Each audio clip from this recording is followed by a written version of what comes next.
Hello, gang.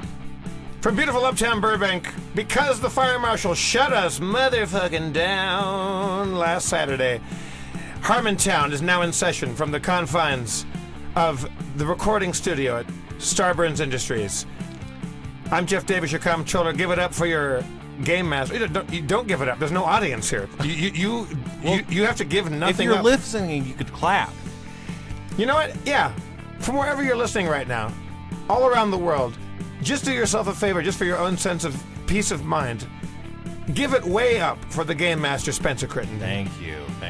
I'm going to give you time to keep clapping. Yeah. I mean, you don't have to, but we just don't want to tell them not to in case they're so inclined. I'm going to keep pausing until the people that are really clapping have clapped themselves out. All right. And I want to do it so long that people that think they should have stopped by now are going to feel bad when I keep pausing.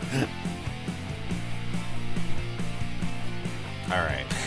Let's give it up for your mayor, Dan Harmon.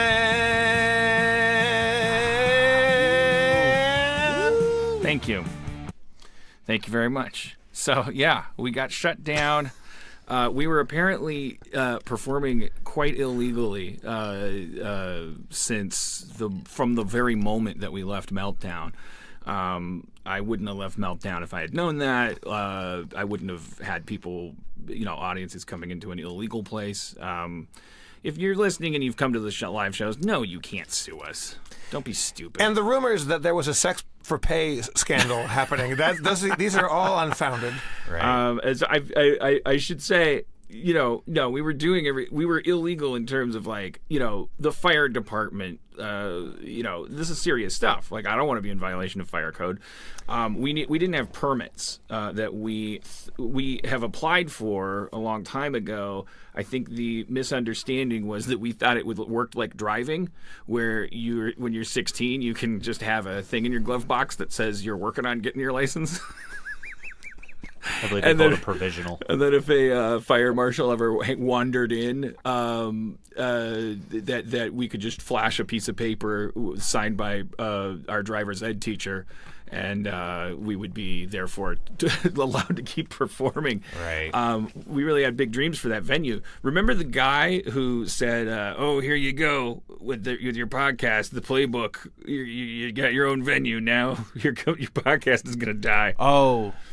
Yeah. I mean, he's probably, because he's a dumbass, that guy's definitely high-fiving himself right now. I mean, I wouldn't say this vindicates him, but he would. His threshold for vindication is probably very low. He probably congratulates himself for masturbating. That guy's probably dead. You know what? I'm not going to say I hope so, but because we've got a lot of death in the news going on right now, and I want every human out there alive that is still alive. Now, but the night we were drinking nearby. You and I and our friends like Church and Cody and our friends Daniel and Rachel were having a drink, and we got the message that the show was canceled 40 minutes before the show? Yeah, what happened was there was a party going on in the same neighborhood. Now, originally, what I heard was that they were operating illegally, so the fire department showed up to shut them down and then noticed the big crowd outside our castle. That's not true. What I then heard is that it's a little less ironic than that. It's actually because they were operating legally, the fire department was there to help them or something. Because you actually need fire people on hand if you're going to perform or something like that. If you're going to have a crowd in a space of a certain type, I think you need an off-duty fireman or something like that. And that person was there in that capacity, saw our space, looked for his colleague that should have been also there, didn't see him. Where's Ponch? That place must be flammable. And so then that's how we ended up getting shut down. And I'm really sorry to anybody that showed up that night, including our guest Dave Anthony. And people that had flown in from or driven in from long distances, we feel terrible about that. We did get to meet a few people that had flown in from New York or Pennsylvania or wherever. It's interesting. Those people are always so nice. I mean, I would, of course, if they started to actually express discontent when something like this happened, I would immediately skip to hating them. But as it is, when they're because they're so nice about it, I'm just kind of in awe of them. Because I mean, imagine the disappointment there. There was literally some people that they're always a little embarrassed to to actually say the words, I came here for this reason, because who wants to say that, especially if you are a nice person, you don't want to guilt somebody out or imply that this is the big thing that you wanted to come out for. I think there's a natural kind of shame there. And that's why I'm always really impressed by those people. They're always so nice. Maybe the ones that aren't nice and are really outraged, they skulk into the shadows and curse my name. But there's a couple of those people came by the Guild Hall, the bar that we've discovered that's like an esports nerd themed bar. That's a couple miles from the stage. If you're in Burbank, go there. But these people came and they got to take pictures and rap with us and buy us shots, and they acted like that made it worth it, and I really appreciate that they feel that way. I hope so. But now, can I tell you, like, I was going to go to a show, but I couldn't because Harmontown, I wouldn't have gotten there in time. Our friend, the singer Peaches, the Teachers of Peaches, she's fantastic. I've never seen her actually do a full live show. She's playing at the Roxy, so Church and I went, and we got there right on time. And the show was absolutely fantastic. After the show, we're up in the green room at the Roxy, and we're having champagne, and our friends are there. Peaches is in her makeup and sweaty, and she just did a ridiculously high energy badass show. Ron Jeremy was also in the room. Now he is usually at the Rainbow Bar and Grill. Every time I've been there, he's been there. Like he kind of lives there, and he was inordinately. Like unreasonably moist, like he was very wet, like he just had a sheen, like kind of like the high pro glow. Like he was very oily. Do you know that this is uncharacteristic of Ron Jeremy? I don't. I mean, it's an air conditioned building, and he wasn't dancing. But you've seen him naked, so you know that air conditioning or not, he has a built-in furnace called. But he looked like he had just been fucking. He looked porn sweaty, but he was just in a t-shirt hanging out in a green room full of people that weren't sweaty unless they had just gotten off the stage. Okay. And I'd seen him there briefly. He walked right past me as he was leaving this very small green room. The green room is really it's half the size of this booth. And he had a spent banana peel over his shoulder like an epaulette. And his hair, his long Ron Jeremy wet hair is in kind of intertwined on this banana peel. Okay. And I'm sitting on the edge of the couch with a bottle of champagne and cups because I was kind of being like the de facto bartender. And he walked by me, so his back is to me, he's like arm's length from me, walking towards the door. And I said, "Sir, you have a banana peel on your shoulder." And he wheeled around, turned to me and goes, "Yeah, thanks." And then fucking boned out. Like, he was bummed out about it. I was like, wait, okay. All right. And now the theories begin. So... he was Did he previously, 20 minutes before then, did he have 30 banana peels on him? Did someone dump a barrel of banana peels on him and he thought he cleaned them all off and was leaving? My first theory, and also people say Pixar didn't happen. This happened so quickly. Pixar didn't happen? No. Pixar. This proves it. Several Oscars, including one stolen from my studio, beg to differ. All right, go ahead. No, Pixar, it didn't happen. Why did not I take a picture of this? Because it happened in the blink of an eye. Right, of course you're not. My first theory was that he was doing a bit that you're supposed to be a woman to ask him about that, and then he makes a dick reference or something. That's my first theory. Oh, because that's so Grodily plausible. But the only reason I go to that Grodily plausible thing, Grodily plausible. Grodily plausible, where have you been? You're my favorite woman since 1910. You got hips of liberation and a suffragette tit. I don't know. Grodily plausible.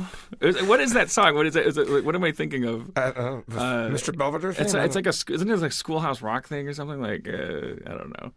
So the fact that he was so quickly irritated by my mentioning it means it wasn't a bit.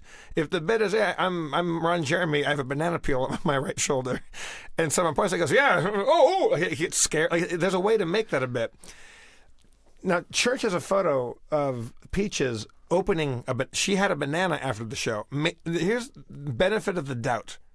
which still doesn't explain his weird rancor and irritability, was that he saw Peaches eating the banana, took the banana peel, maybe had her sign it, I don't know, and then put it on his shoulder, though, because he's a clean freak and doesn't want to shake people's hands with a banana peel in there. Or she put it on his shoulder. I don't know who this Peaches Yeah. is, but it's like Church is shaking her head. Peaches had the banana after the Ron Jeremy thing. So the Peaches banana was after the Ron Jeremy banana. Unrelated Okay, bananas. good. So I don't have to extend any more benefits of any doubts.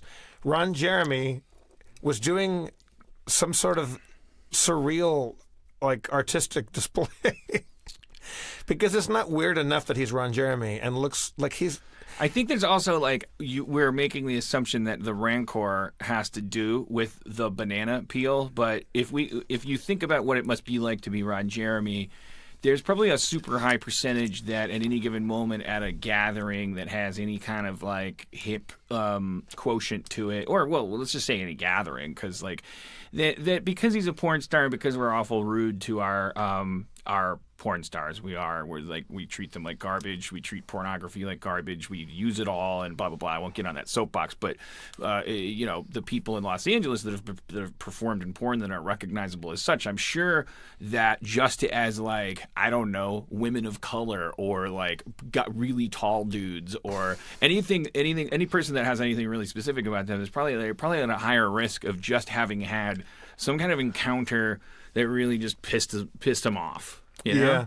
Yeah. And that, like, somebody for the 800th time this week, like, asked him some question that, or phrased something in a way, or like he's become convinced that like there's certain kinds of people that refuse to shake his hand because they're afraid they'll get HPV or something, and he's connecting dots in his head. Maybe he was like on his way out, and it's like, I got my banana peel.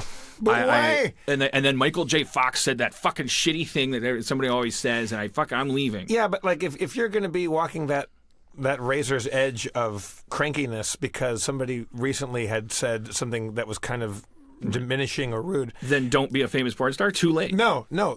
Be a famous porn star. Be in a bad mood. Don't have a banana peel on your shoulder, and don't let that be the thing that switches you off. No, but I'm saying my pitch is that it's not what switched him off. Right. You caught a famous person in a bad mood, and banana peel. You may as well have said you're wearing two shoes. Yes. Okay. I see that. But he was having a good time. I don't know. Look, it's not the first time I've been in the same room with Ron Jeremy. I've walked by him because he's always he's always at the Rainbow Grill, Bar and Grill. I've never hung out with him. I've never been in close confines with him. So it is my first real Ron Jeremy encounter. And I wasn't going to go up to him and say, hey, Ron Jeremy, can I get a photo with you? Because that's not always my style, unless it's Keith David from the other night, which I was very happy about. But Occam's razor, if I had to bet my life, I would go with the Grodily Plausible thing, which is that he does this thing where he puts a banana peel on his shoulder, and if a hot woman asks him, where's the banana? You have a banana peel on your shoulder. He's like, that's right, because if you want to see the banana, you got to come to the bathroom or something. Yeah. That was my first instinct. Yeah. But then I go like, why is he coming up with? Why is he coming up with that shit? Isn't he a human banana on society's shoulder, like a banana peel? So wouldn't that aren't you Ron Jeremy enough? Yeah. And then I think, well, maybe not, because whatever the lead up to that is. Whatever it is, maybe our listeners are going to go and Google this and find out that this is a long-running thing, that there is a hilarious bit that like he's doing a deep track Ron Jeremy joke that only certain people in that room would have got. But he had garbage on his shoulder and didn't have a sense of humor about it, which confused. I mean, that's going to confuse me for a long time. Yeah. And I feel like I have to do the little asterisk here, my little Stan Lee box in the corner where I come up in the bottom and say, by the way, webheads, I don't. If you're a friend with a porn star, or you are a porn star, you listen to this, please don't feel like I don't think we're just talking about Ron Jeremy. And that's the weird thing. Like I when I hear people talk about porn stars on podcasts, like I feel like it's like I'm not judging Ron Jeremy. I'm not saying this isn't about judging him. This is judging a weird. It's him being a porn star doesn't weigh into this at all. It could have been anybody that is worth mentioning because people know his name or her name. If I saw Pam Anderson or Bruno Mars walking around with a fucking banana peel on the shoulder, and that same thing happened, that's interesting to me. Spencer, how are you? Great. Hey guys, you guys hear about these Chinese murder vans? I've only heard them mentioned, but what do you got for us? Well, they're like these vans in China, and they come and they get people, and then they just kill them in the vans. Are these people that they have contracts out on, or are they just randomly killing strangers? I think they're randomly killing people who the state says they can kill. You can hear the scratch of Jeff's ballpoint pen. He's taking notes. He does that during the live show, too. I always wonder... He takes notes during the show, which is really impressive to me. I also now that we're doing this quote unquote single camera style, I think one of the neat things I was thinking is like you could pretend like you're really smart. Like you could just be like, hey, hey, we should talk about Charles. You can hear Dan typing into his iPad. Wait, I'm not done with Chinese murder vans. Because he's an American convicted mass murderer and former cult leader who led what became known as the man. You could just be like, you could sound a lot smarter than you are when you're not doing a live performance. You could do research. Yeah, people often have laptops set up for just such occasions. Yeah. So these Chinese murder vans are state-run murder vans, or these are freelancers? No, I think they're freelancers that are employed by the government. Yeah, like a house painter. Yeah, right. No, I think they're government run. They're like police. Like you might have a paddy wagon, but instead of they put you in the van, then they kill you. And they kill you like Handmaid's Tale, and I also have Bridesmaid's Tale. Bridesmaid's Tale. Handmaid Revisited. Always a Bridesmaid's Tale.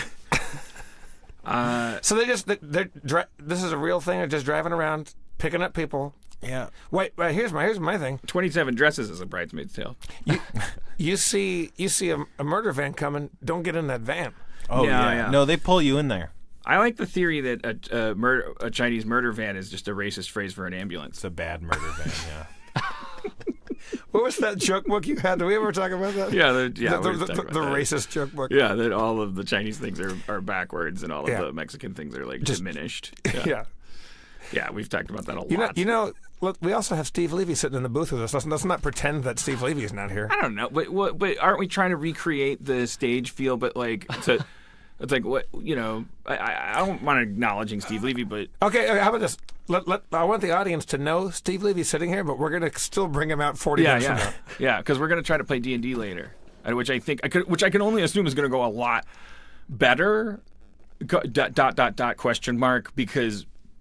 I guess better meaning that we're going to find out that Jeff and I are bad at playing because it will be more like the authentic stuff like Nerd Poker on Earwolf where we're really just playing D&D and there's no way for us to fall back on. Well, also, you only brought the one vodka in. We don't have the bottle of vodka on in the room. However, another advantage of this format is I can press pause, walk out, get a drink, and I can teleport to a state of drunkenness so extreme that you can shut the tape. This podcast was designed to make you want to reach in and grab it. Yeah, I mean, you know what's funny is I was getting so I don't want to say the phrase sick of doing the live podcast because I don't want anybody that's been a fan to feel like there's a betrayal there or anything like that. Like we've been doing the podcast for a really long time. It's been a live show.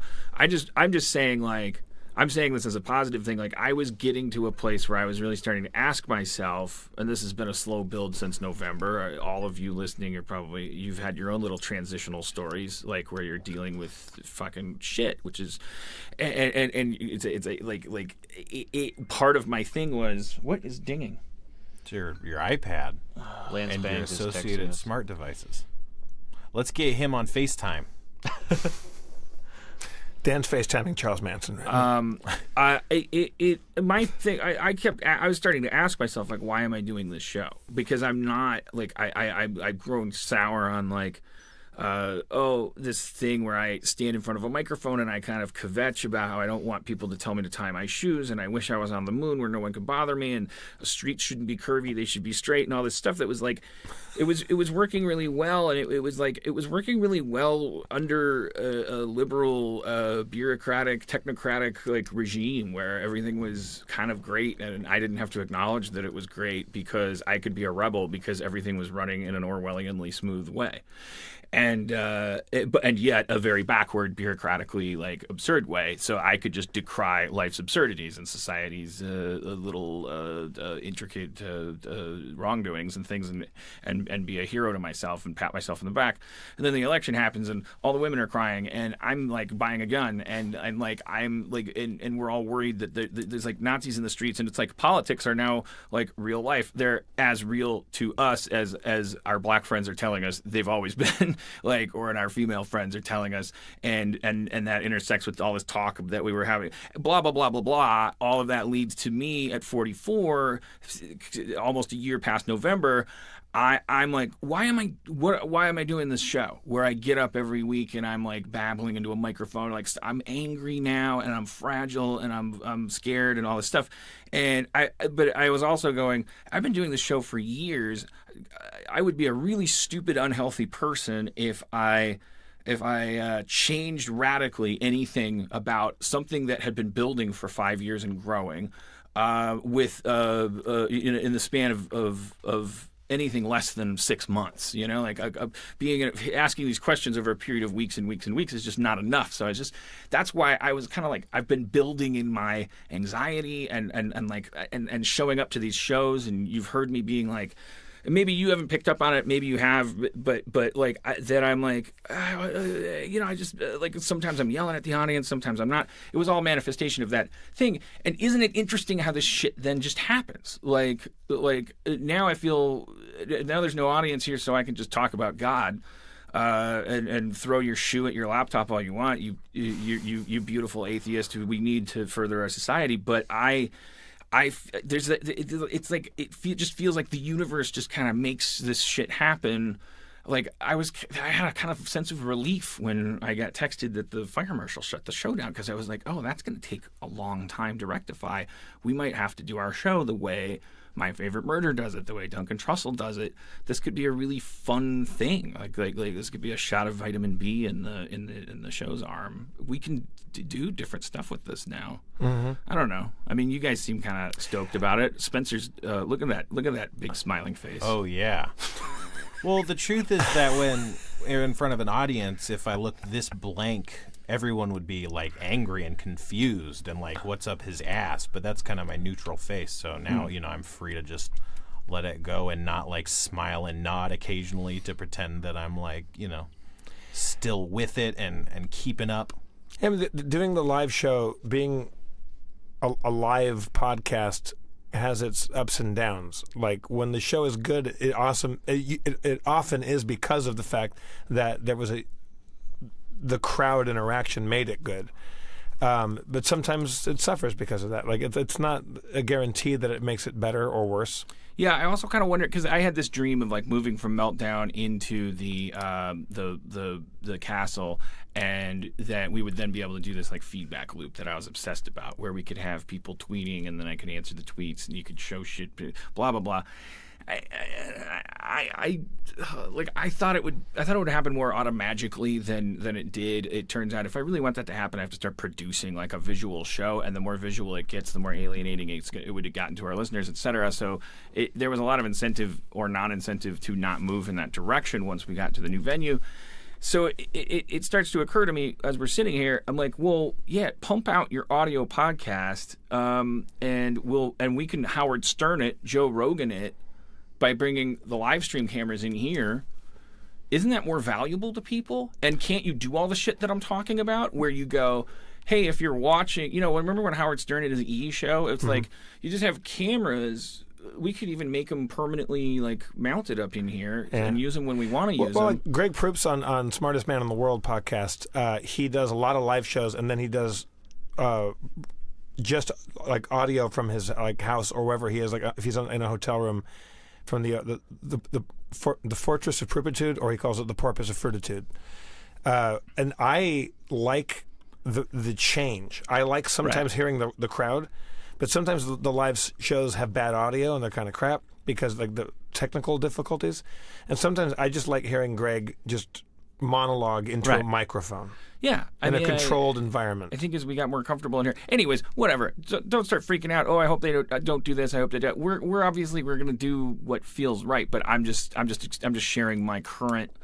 I think it's cool. This is the right time for a change to come along for me, whether it's temporary, permanent, or it causes some kind of weird fission where we have the podcast, but then when we do have live shows, Los Angeles or not, then we dive into the privilege of, okay, it's going to be a live show. We're going to have slides and cartoons and fucking tap dances and make dog tricks. Make the live shows more event-based and say there's a reason we're doing it live. And charge $20 a ticket and give it to Planned Parenthood. And you have one show where you invite only fire marshals.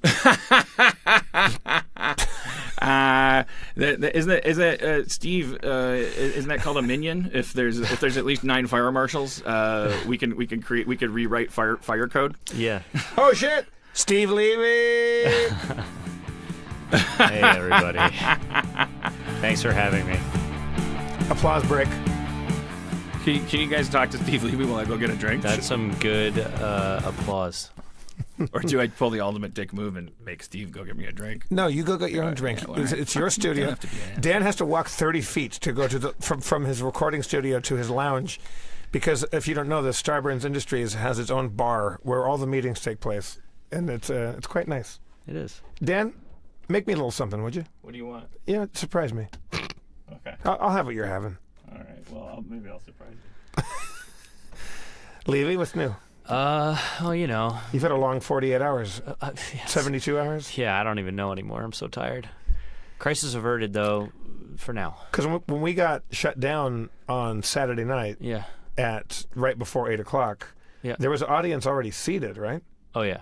And were you there? I was. You were there. Yeah. And people were already getting drinks from the bar. They were, yeah. And then the fire marshal shut the thing down. Mm-hmm. And then you had to... You and who? Brian from... It was Nolan, who really was a champion, and Chris Boroff. Yeah. And so you guys, at midnight, had to find a new venue. Oh. Well, go scouting for that. Yeah. It was... after we got shut down, we try to figure out what we can do. We had a lot of conversations.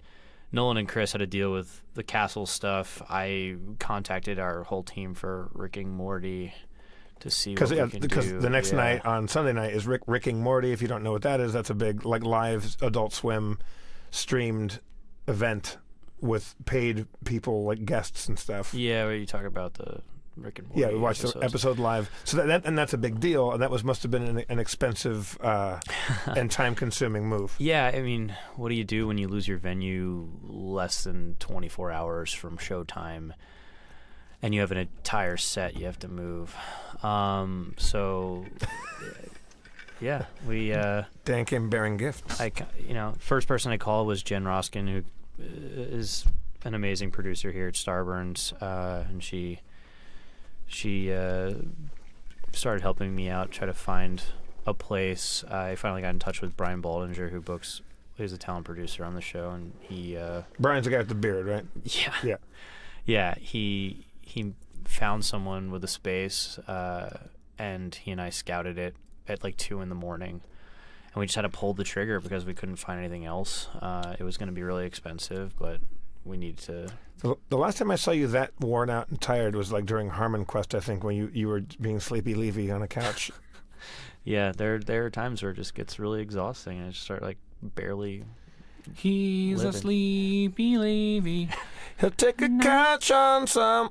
He'll take a couch. He'll take a nap on your... Yeah. He'll take a nap on a Someone's sofa. He's not a loafer.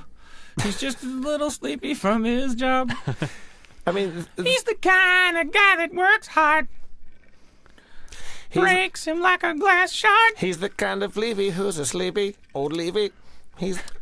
Now don't try to tell him to work less. Just he's worth less without his job. He's got no family. Now, for any listeners that thought that Dan's freestyle abilities would suffer from not having the energy of a live audience, I think we found out that right. And Phil Collins, your check is on the way. So, Yeah. how's have you recovered emotionally from the girl situation? Yeah, I mean, Still going on. I'm just It's no, I don't know. I had a lot of work fires that really took a lot out of me. And the last couple of days were horrible because of the Vegas thing and Tom Petty. Yeah. It's been a real hard. Things are getting dark, and to the point where the news story is how dark things have gotten.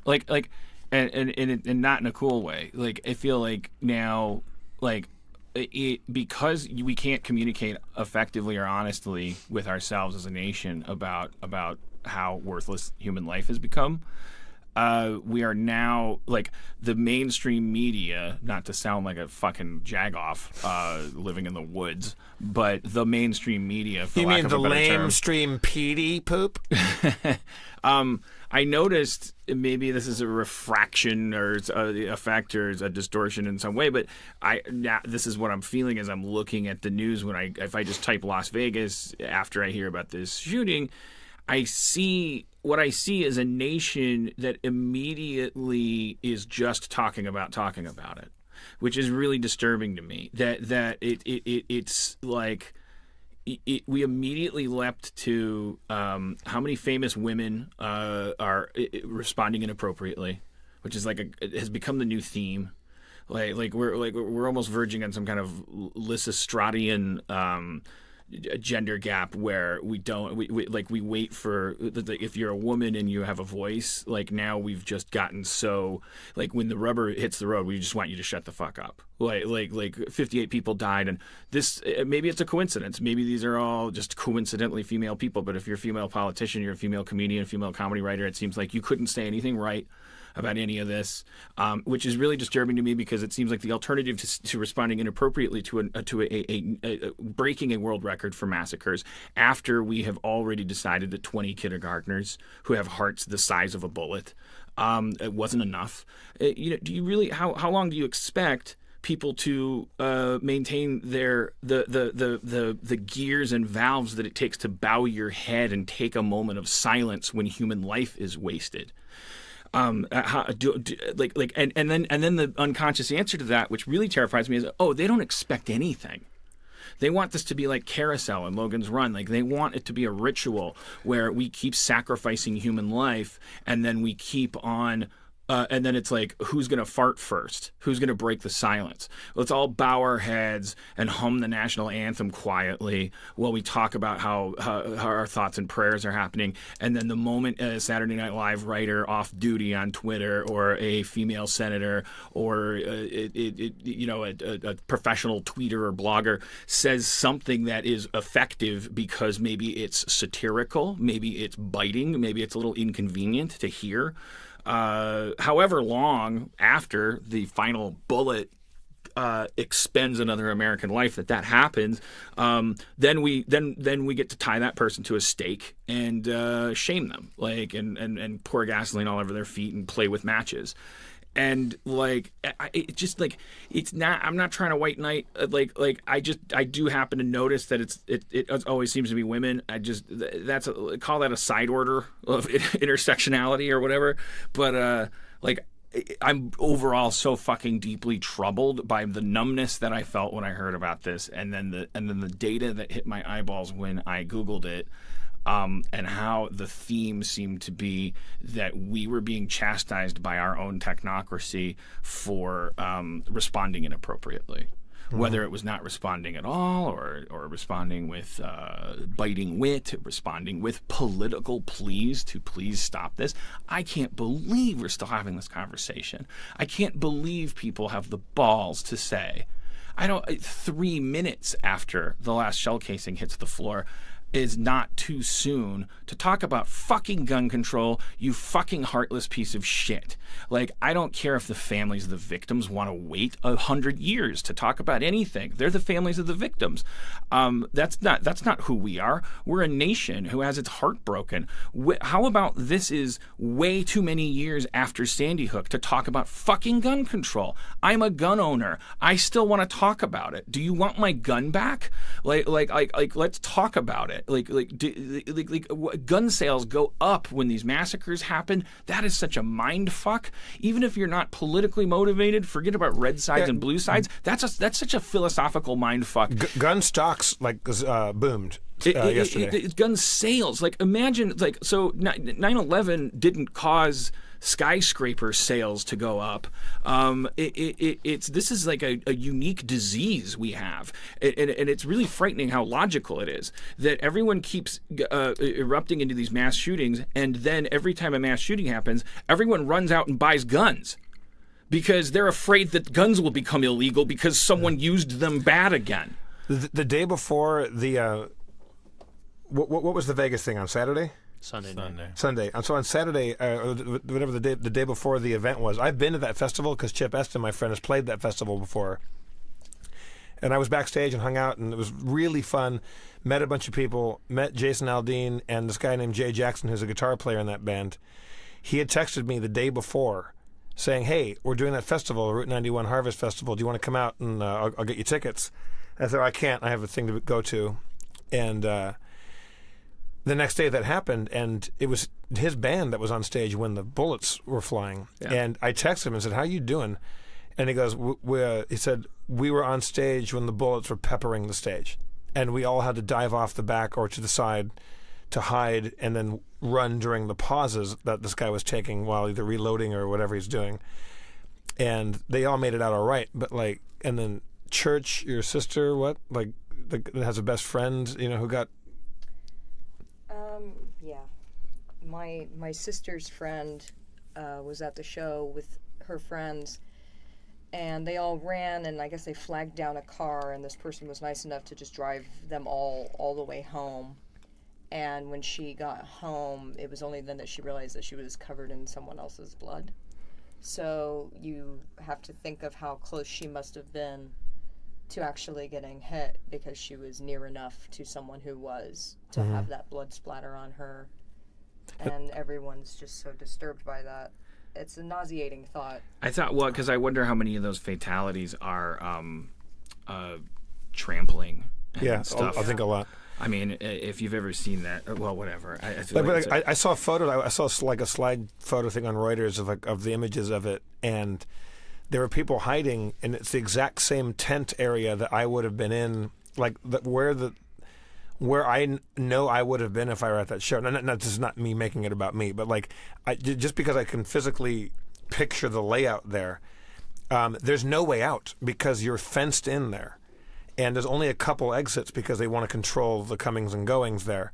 So there really was nowhere for people to go, as far as I can imagine, because I remember trying to go out and get somebody in. I was like, there's only a couple little, small egresses there. Yeah, well, that's a theme with terrorism, is they're taking advantage of slaughterhouse-like environments created by capitalism. But Dan, it wasn't terrorist because he was a white guy. He's a lone wolf. Yeah. He can't be a terrorist. And that by the fucking way, makes me crazy. Just want to pause in our dialogue to address the folks out there that are going, oh, I thought this would be the podcast that didn't talk about this.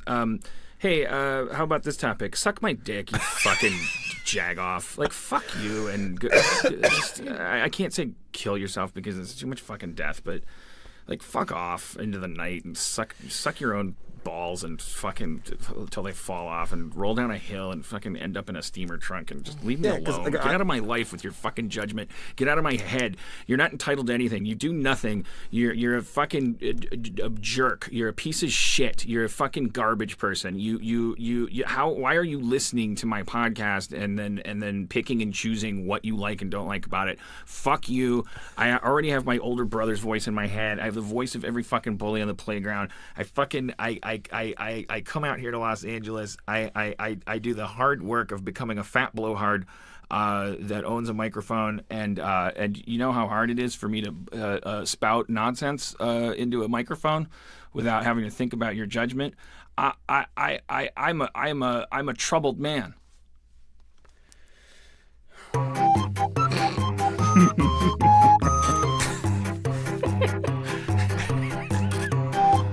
That was the weirdest sports corner we've ever done.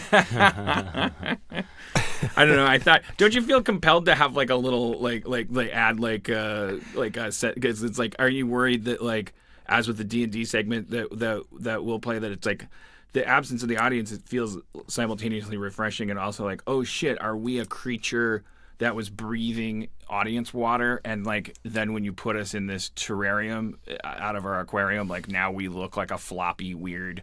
It's like everyone's gonna notice that we are boring. The only thing that's disturbing me is that Spencer is exactly the same. He hasn't changed it. Spencer just sits there. That would be amazing if I just like leaned back and I was made out of cardboard.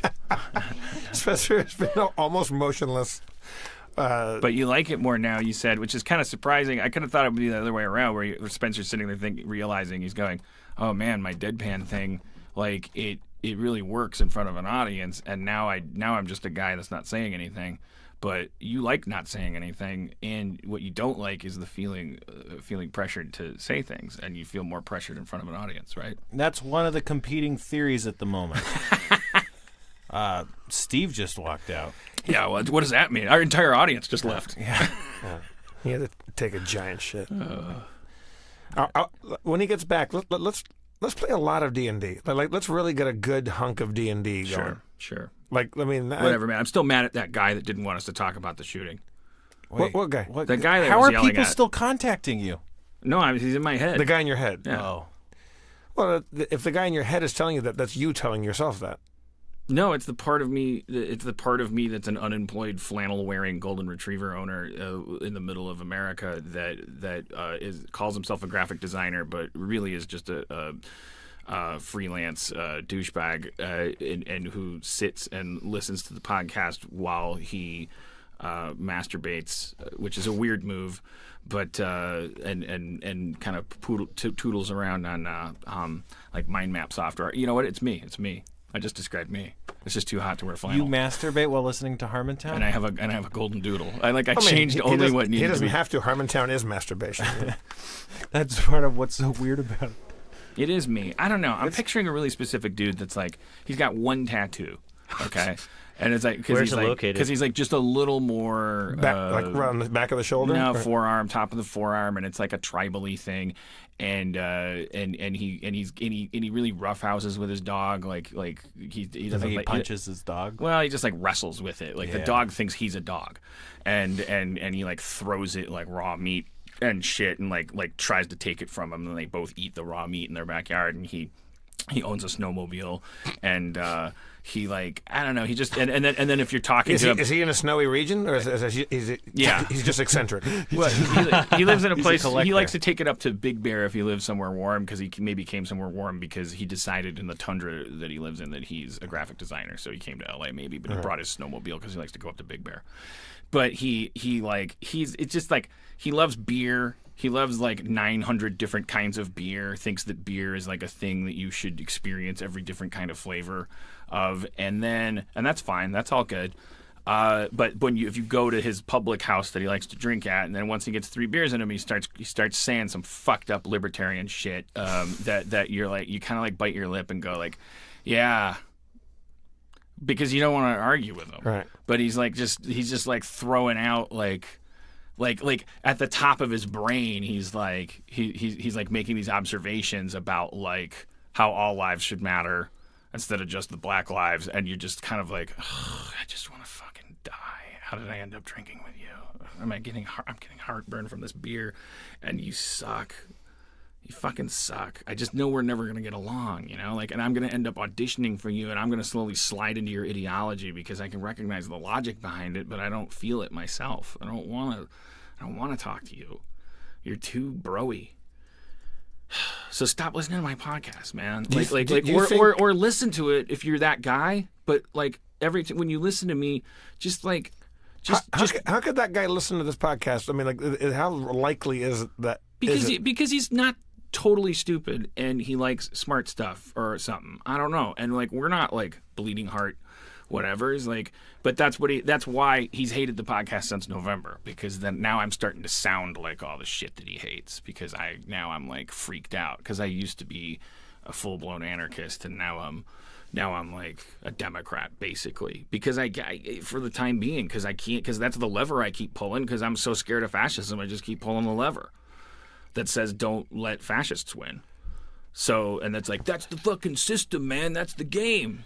And which is what I used to say. So if I have 4 years of my podcast, I have dudes like that like started to like build up. Like, I shouldn't be surprised, but I'm just saying, like, let's have a reckoning here, guys. Like, if you're that dog wrestling dude and you feel that way, like, you don't have to leave or stay.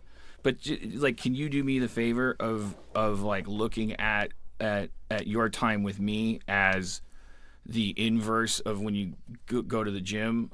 In other words, like, this is your you should be more of a pussy time, like where you just like exercise your pussy muscles, like where you acquiesce a little bit more, because I'm going through a fucking crisis about this shit, and you've probably noticed I try to be honest about the fact that I don't know what I'm talking about, and that I'm lazy and hypocritical and whatever. Like, I'm not ever gonna like decide what the truth is and start barking it at you. I'm just like always saying, like, this is where I'm at this moment, and could you take that ride with me without this fucking thing that like drives me nuts, that's all in my head, I guess, of like, now I don't like this podcast. Like this idea that the podcast exists in some dichotomy of like, well, that was good, now it's bad. Like, I can't fucking handle thinking like that. Then you're just Sony, and then I want to fucking beat you with a bat. And I just want to let you know how much I hate you, because for my own integrity's sake. For the same reason, ironically, that you wrestle your dog and don't like me, because you don't want to be told what to do. Okay, great. So, like, minus your dumb tattoo that you got, like we're basically the same flabby fucking blowhard assholes. You could probably beat me up in a fight. You know how to use a knife. But you know what? If you cut me, scorpions come out. Is that true? Yeah, that's not a metaphor. Have you ever seen the original Clash of the Titans? Like, if you fucking cut me, bro, scorpions are going to come out of me. Giant ones. But my blood will make giant scorpions. How giant? Giant enough to fit inside you? No, they start small. Watch Clash of the Titans, the original. Oh, right, and they get bigger with Harry Hamlin as Perseus. If my blood hits the ground, little tiny scorpions form that then quickly grow through the miracle of green screen to the size of mammoths. If you cut me, little Burgess Merediths come out. I'd like to talk about that. Is that from Rocky? No, Burgess Meredith is in Clash of the Titans. Oh, yeah, but okay. That's weird. His character, whatever his character is from Clash of the Titans. Right. But they're like a bunch of little Burgess Merediths and togas come out of me, right, but they don't get bigger. So the character that you represent, like I guess I'm characterizing myself as that guy, Cerebus, not Cerebus. Yes. Well, Cerberus or something like that. Like, as a close, he's the guy with the tail. Yeah. He gets turned. So I've found an icon of that movie. And you're saying, well, whatever guy you are, we don't know who it is, but we know he didn't get cut in the movie. No, he's kind of like the Obi-Wan Kenobi mentor guy. Oh, wait a minute. I'm sorry. Now there's a couple 45-year-old people throwing their shoes at the laptop, because I just realized that guy is the one who stabs. I'm the Medusa. The Medusa's blood is what makes the scorpions, I believe. Oh, yeah?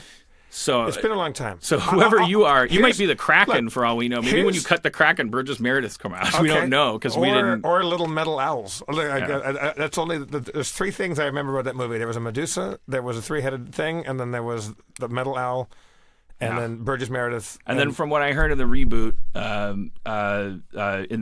of Clash of the Titans, they're going through a trunk, and one of the things that they pull out while they're throwing garbage around is a little clockwork owl, and the guy looks at it and goes like, "What's this garbage? What's this shit? For real? Fuck this garbage!" And he like shits on it and like rubs the shit into the eyes and then pisses on it and to wash the shit out, but then like throws it in a river. That's harsh. And you're supposed to be like, "That's amazing," because you're a fan of Clash of the Titans and you hate the clockwork owl. I will never understand that. I know we've talked about that before, but like at the end of the Lone Ranger movie where it's like, he's like, "Hi ho," and Tonto goes, "Don't. Dumb. Here's some other don'ts. Don't fucking rewrite, don't take the job rewriting this movie if you hate, like, what the fuck is your problem?" I was eating a pastrami sandwich in New York when I was a kid at Stage Deli, and I'm having my pastrami sandwich, and I'm 10 or 11 years old. Fucking Burgess Meredith walks by me down the street, and I yelled out loud into a restaurant, "Clash of the Titans!" He couldn't hear it. All people knew was that the 11-year-old was just yelling out a name of a movie, and no one saw that Burgess Meredith was going by. Then, like the day before or the day after, we saw Richard Gere walking down the road, and I could hear my mom ovulate. Like she just completely. She's like, oh. Cody got her period during an Andy DeFranco set at Lilith Fair. Was it Lilith Fair? You mean her first period? Yeah, her first. So she became a woman. She dropped her first egg. I don't know if that's accurate, but if that's how she shed her first egg. She got her period. Like, yeah, she transitioned from girlhood to womanhood during an Andy DeFranco song. There's a girl I knew I went to high school with. Her first orgasm was like at 12 or 13 years old at a Prince concert. She was with her mother or father or both, and she was standing there and she goes, I didn't know it was happening to me. I was watching this man perform, and she realized later on, she goes, "Oh no, like I came." All right. Like she had a full-on Prince-induced mind orgasm. I was like, yeah, like I almost have an orgasm when I watch Prince. Like he's fucking amazing. There was an article about Prince when he died where it was like, I think it was like from the point of view of trans. What do you call them? You can still call them drag queens, right? That's not. Yeah. Like I think it was like, but I can't remember that part. I can't remember, but I remember it was like sort of performers who worked within the flux, the outer edges of the binary world, the heteronormative sphere, and but they were talking about like how Prince was this song. That Prince was music that like no matter what the song was, it was always the song. Like Prince was specialized. The sonic waves that came from a Prince song were perfect at turning straight people bi or gay. like it was like if you were on the edge, if you were curious, like the thing that would get you every time was like that Prince was making this music by intention or not unconsciously. That was the energy. That wasn't his sole purpose in the world, but that was like something that was kind of known to DJs and strippers and things. That sounds like Catholic propaganda. Well, I mean, yeah, but this was from a place of like these were people who were like thankful for those properties. They were like, we could really put this to some use. Yeah. Prince could sing the straightaway. I mean, he definitely. Yeah, I remember when my brother was 5 years older than me, and like so in the '80s, like the androgynous revolution started to happen in pop. Boy George and Prince and even heavy metal. Like if you could tell whether you were a boy or a girl, it was like a little bit to your discredit. Like you really needed to be like. The more you were more masculine if you were like more like there was more makeup and hairspray and high heels involved. Yeah, Motley Crue kind of took, or like Poison rather, they kind of took it to the extreme. It's like, okay, like you're going out of your way to be fake drag queens. But I gotta confess, because my brother was 5 years older than me, so I was a kid, and I was like 10 years old when that was happening. It was a little intimidating to me. That was too much sexuality for me. It was sexuality. I didn't even know what sex. I mean, I knew what sex was. Sex was Pam Dauber from Mork and Mindy. Sex was Penny from Inspector Gadget. I was her age. Sex was like it was Linda Sheenbuckner in sixth grade. You actually were, there was arousal because of Penny from Inspector Gadget. No. All right, come on. Can we put a pin in that? It's a yes or no question. I was dude. I was like, well, I was thinking, when I was like 11 years old, I hit this transition where I started thinking of everything sexually. Like one of my most common fantasies was I would like hump a pillow and think of myself as being Skeletor, and thinking about fucking either Tila or She-Ra. From the He-Man verse, and it was like, I guess because he was a monster, and like maybe because I had like these blue pajamas that were really tight because I was sprouting, so because I was going through puberty, so then I had like these blue pajama bottoms that were basically becoming tights because they were so small, like they were made for a little boy, and I was becoming a man, so I was like hulking out through my blue pajamas. So something about, like, I had talked about this where I was like, I didn't want to touch myself, but I was like getting so into so I was just humping everything. And so then it was like, but then also part of that was like, I didn't want to do it with my dick out. So then I would like wear these pajamas, and I'm like in blue tight pajama bottoms. And I think I just like got the visual cue that I was like Skeletor. Okay. Because that was something that was on TV when I would come home from school. And then I was like, what I'm saying is like everything was sexual. Everything. Yeah. The Charge of the Light Brigade, Peanuts. When I first started masturbating, maybe I was 12-ish, like when I first started perfecting the arts or beginning the lifelong love affair of masturbating, I would go into the bedroom, the bathroom in our house. I had a lock on the door because one didn't and one did. And there was a magazine that had an ad with Nadia Comaneci, the gymnast, and it was for Hanes underwear or something. Like she was like kind of wearing like boy short underwear. And that was the sexiest thing in the world for me. Like I hid that magazine like a treasure. That one picture of Nadia Comaneci. Yeah, I mean that was a big thing in the '80s. Like people who grew up in our generation, everybody knows about like the Sears catalogs and stuff. Because pornography, it's just hard to fathom for anybody that was born in the internet. When the Victoria's Secret catalogs came along, I was like, this is free sex. Yeah, I was like, I can't believe that I'm on this mailing list. How did they? All you have to do is just ask. Like, why aren't they asking any questions? And the answer is they don't care. The more the merrier. But it was, I felt it's like so funny that like there must be a huge generation gap for that where people are like, what are you talking about? Pornography is something like, it's like black mold. It like grows in your walls. Like, why are you hoarding it in a folder? We used to when we Matt Gorley and I were young, like we were like maybe early high school. Like freshman year, there was someone found a penthouse, like not the big full like Playboy size magazine size penthouse, like a smaller one that had like stories in it, like penthouse letters or whatever. Right. I love the forum. Yeah. Yeah. I started penthouse really... forum, and we hid it under like a knoll, like a knot of a tree, and it was all covered in bugs and just moisture.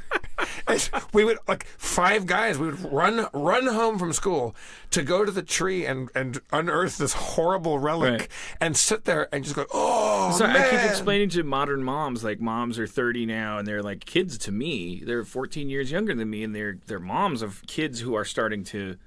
They're catching their web history on the laptop, YouTube, like where you can type in anything you want, and they're. I try to assure them. I'm like, it's a weird conversation because they'll express all this anxiety about my kid. They're searching for this. Like, how are you supposed to raise a kid healthy in this environment where they can just type stuff? And I'm like. And I always respond by, which I'm sure isn't reassuring them, by going like, hey, look, when I was a kid, my YouTube was a pile of mud outside on a railroad track. There was a printing company that made Hustler and so like torn sheets of it would end up next to the crawdad pond where we'd hunt for crawdad. And like my generation learned about sex in mud and dirt and ladybugs and crawfish and You ended up building a raft and going down a river with a noble black gentleman, didn't you?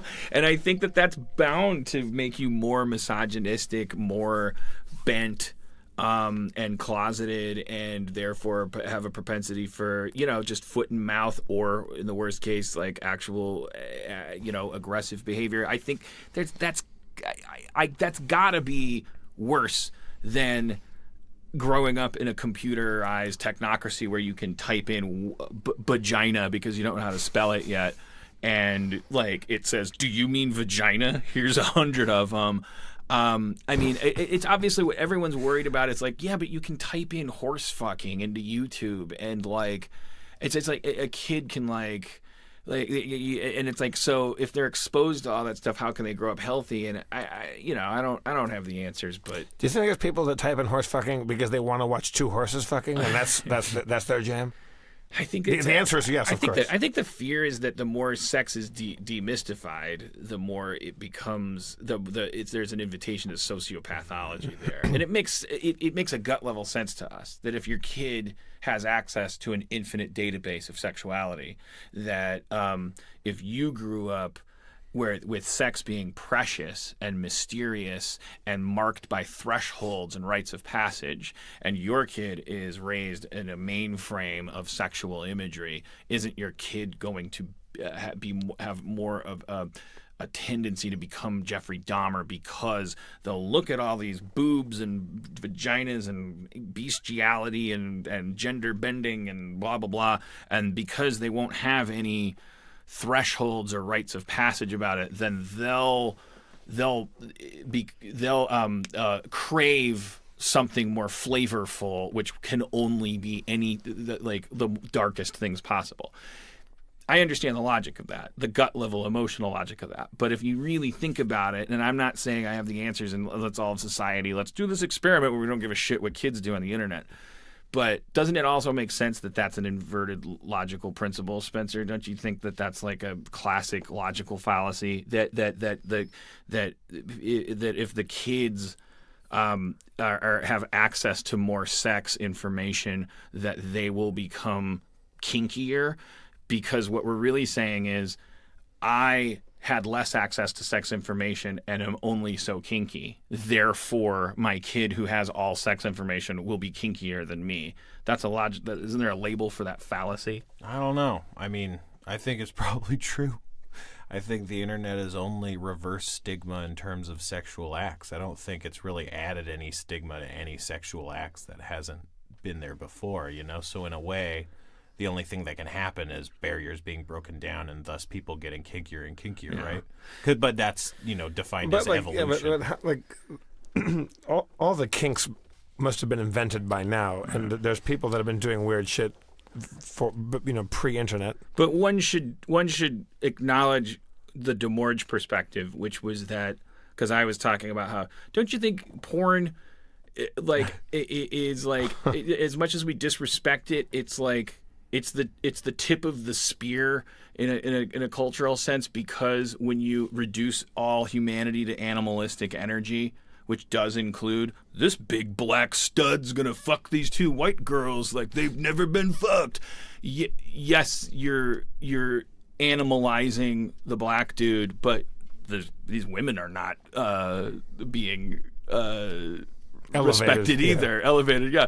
And that everybody in a porno movie is an animal, and which is a state that you go into when you're jerking off, and like that. I don't know. That's what I was trying to explain in those episodes, which I keep thinking that's what chased DeMorge away. But I do want to. I just want to say DeMorge's point was actually, whenever there's delineation, that it doesn't matter how progressive it looks to you. I don't mean to put words in DeMorge's mouth, but that I think what his point was is like, whenever there's acknowledgement of a black man being black, basically, like you may feel like it's better than hitting him with a belt in a bar because he's black, and that may be technically true, but that it's also a fallacy to say, looks like we're making progress in the porn world because they're not saying you can't fuck because you're black. That was my fallacious observation. I just wanted to like make sure, like, I think I understand his point of view too, which is like, yeah, okay, like until the day comes when porn is Martin Luther King style, i.e. everyone's just a person and nobody is being called like, check out this spicy Latina. We haven't made it. anywhere. And porn is just porn. Maybe not the tip of the spear. Maybe porn is just the jet stream behind our fucking sluggish racist ways. Well, speaking of making porn. Progress in the porn world. Let's make progress in the fantasy realm world, shall we? Jesus, is it already that time? We're 60 minutes in. This is so easy. Yeah, but I want to play a lot. No. I'm just saying, like, fucking time burns, dude. When there's no audience, you don't have to wait for their dumb asses to approve or disapprove. You do hate the audience. Do you know how many fucking minds I just stepped on talking about, like, spicy Latinas in porn? But I didn't say anything offensive. Like, there's a spicy Latina listening who's like, "Thank you for saying that."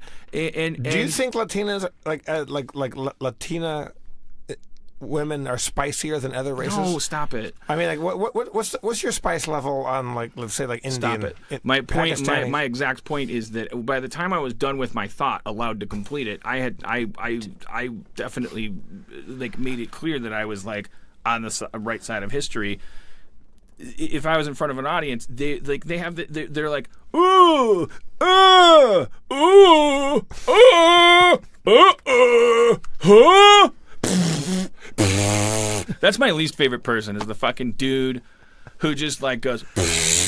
That's sometimes Do you know what that a natural sound? laughter. I know. I make that sound sometimes. Yeah, and I've done hear it too. That's the thing. And when I hear it, and I go, "Oh fuck, I fucked up, Right. dude." If that guy's that, because that sounds so fucking dismissive. Yeah. Like, you fucking idiot. That's what that sounds like. So if you, I know that you're, if you're in the audience and you made that sound, I'm not saying I hate you. I'm just saying, like, I'm just saying, this is good for me. The escaping from a couple of fucking, like, sounds that I have to listen to in my desperate addiction to pleasing people. This could be really therapeutic. What the fuck did that mean? Do you guys remember the Mick Gangbang? I was talking with Spencer about this last weekend. What? The Mick Gangbang? There's this website called, like, secretmenu.com, and it basically just invented a bunch of bullshit, and it gave it all these crazy names. And then certain people like Steve act like it's like a legitimate thing, and it's just like a fucking idiot in Florida knew you were talking about. It's not like an established menu item. Right. But no, what are you talking about? It's a McDouble? There's a McDouble. It was a McChicken inside of a McDouble. Yeah, you just put them into the same sandwich. Yeah. Right, and so at drive-throughs and thanks to the internet, you can say, "Can I get a McGang?" It's like bartending. Like, you can say, "Can I get a blowjob shot?" But that doesn't mean that the establishment that you're drinking at approves of the concept of a blowjob, or, you know, like you go, I'd like a gangbang in a McDonald's drive-through, and the person might say, "What?" Or they might say, "Okay, got it." Yeah, because it's a secret menu. My favorite menu item at McDonald's is the cancer. Because you can get that at any McDonald's. All right. Well, no. Let's resolve this. Well, yeah. I just want to explain some of this to you, right? Because it's stuff that you guys ought to be knowing. Yes. Well, so wait. Help us reach a resolution. I'm trying. Okay. Spencer, just spit it out. It involves reading the treasure because, like, okay. So this is a bunch of stuff you've got. Most of this isn't listed on your character sheets. It's just a bunch of stuff. It's 2 masterwork short swords, 2 +1 daggers of sharpness, 1 poison pill, 1 black dragon shard, 2 stealthy leather armor, 2,000 silver pieces, 1 religious relic, 1 secret message, 1 book, what to do when your church is under attack. Right. So these are all things you've gotten since we started. started. Oh, I see. It's the compiled list of stuff we've got. A vast majority of this stuff is stuff you looted off the bodies of the assassins. Okay. What is a black? But not all of it. What does a black dragon shard do? Right, exactly. You don't necessarily know what that does. I'll tell you right now, it's like a magical. If a geode could be magic, it's like that. So it's like they could be found, and then they're like these magical stones that are just native to the planet. So you don't know exactly what it does because it's almost as if you just found like a weird stone, you know. But it's something that exists. Okay, it's not like a weapon, it's not okay. The religious relic is what Tom Fell gave you as like a gift. I have that. That's in your So maybe we should cross that off this. And then the secret message was found on the assassins. It was written in a language that Dan divined was a language used by merchants. Right. So that's the secret. Because they work for a guild or something like that. And pass this to Steve so you could look at it too. All right. So Spencer, do you want to? We're back. We're ready to play some D&D, good and proper, here in the booth. No audience. Spencer, you want to give us a little recap? Because it's been 100 years since we've played. I really want to be good at this. I think a lot of those sheets might be obsolete. We might want to clean that folder. Obsolete. I'm trying to. Yeah, I'm prioritizing. Okay. Well, let's. You want to make sure that I'm comfortable. I want to make sure you're listening. Okay. Yeah. Because you often get distracted during these Yes, things. of course. Because I can't multitask. You know why? Well, no one can Wait. multitask. Wait. No, the Jesus. phones are ringing. It's the police. It's a fire marshal. Oh, What if we got thrown out of here? Yeah, that would be really funny. They put a handcuff on Church's camera. Hey, Spencer. Do we have a GoPro anywhere? Maybe someone from our audience has like a sweet hookup for a new SUV, Oh yeah. and they could message us on Reddit or something. Yeah, if you can get me a new car, let me know. Also, if you're listening to this part and it's in the show, this would be a great time to go subscribe to BarkBox. BarkBox. It's a box full of shit for your dog. Not actual shit. That's what your dog makes. You put that in a box and get it out of your house. The box coming in is shit for your dog. Toys, snacks. Yeah. And And sometimes those boxes are themed and are called Pooh York City. Yeah, ignore that. And if you don't have a dog to get a Bark Box, I have the perfect subscription for you. It's called the Box, and you can actually rent a dog, and I'll send it to you, and your money back if you don't like it, and that'll give you something to get a Bark Box for. It's a sister company. I have I'm opening up a breakfast restaurant that's also a dog grooming facility, and it's going to be called Barky Bark and the Funky Brunch. All right. What's that business again? Barky Bark. No, what do they do? You get breakfast. It's like a breakfast brunch restaurant, but also you can bring your dog and have it groomed. Okay. While you're eating, your dog is being groomed. Right. And But not eat brunch. the dog, you can give your dog brunch if you want. It's more about people that can afford brunch, have a dog, need grooming, and want their dog groomed while they enjoy Eggs Benedict. Right. Yeah. Got it. And did you get the name, Steve? Barky Bark and the Scrumptious Brunches. And the Funky Brunch. Jesus Christ. I'm going to go on Shark Tank and fuck all you guys. Okay. I'm rooting for you. I'll invest $10,000 in that. Is that how that show works? Yeah. Yes, I love your idea.